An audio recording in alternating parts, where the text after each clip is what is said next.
गुल प्लाजा में मलबे के नीचे मुमकिना लाशों को निकालने के लिए ऑपरेशन जारी है।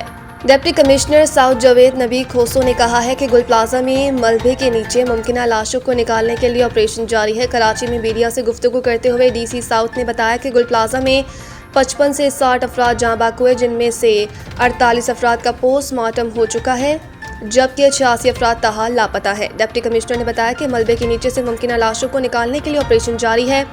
मशीनरी के जरिए मलबा हटाने का काम आर्जी तौर पर रोक दिया गया है। इमारत में रेस्क्यू एहलकार दोबारा दाखिल हुए हैं। मशीनरी के इस्तेमाल से इमारत के गिरने का खदशा है। उन्होंने मजीद बताया कि पूरी इमारत को एक बार फिर सर्च किया जा रहा है। मलबे के बायस इमारत के गिरने वाले हिस्सों में सर्चिंग नहीं की जा सकती। मलबा हटने के बाद गिरने वाले हिस्से में सर्चिंग का अमल किया जाएगा। डीसी का कहना था कि लाशों और अहले खाना DNA सैंपल लिए जा रहे हैं। चंद आज़ा ऐसे हैं जिनका DNA मुश्किल है। डिप्टी कमिश्नर जनूबी ने कहा कि इमारत के दरवाजे क्यों बंद थे, तहकीकात कर रहे हैं। तहकीकात से मुतालिक मुख्तलिफ लोगों के बयानात लिए गए हैं। इसके अलावा जिन इमारतों में फायर सेफ्टी इंतजामात नहीं, उन्हें नोटिस जारी कर रहे हैं।